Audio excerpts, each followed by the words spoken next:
So hey everyone, welcome back to another quick and very interesting tutorial, where in this quick tutorial I'm going to show you how you can fix the issue that your Snapchat is secretly tracking your locations.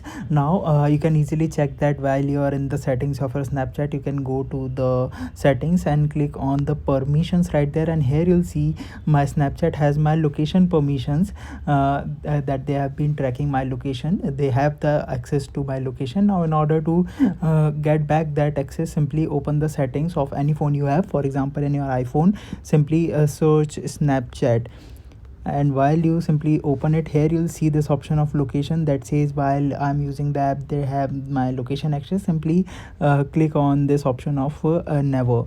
Now they won't be able to get your location access, and they won't be able to track you.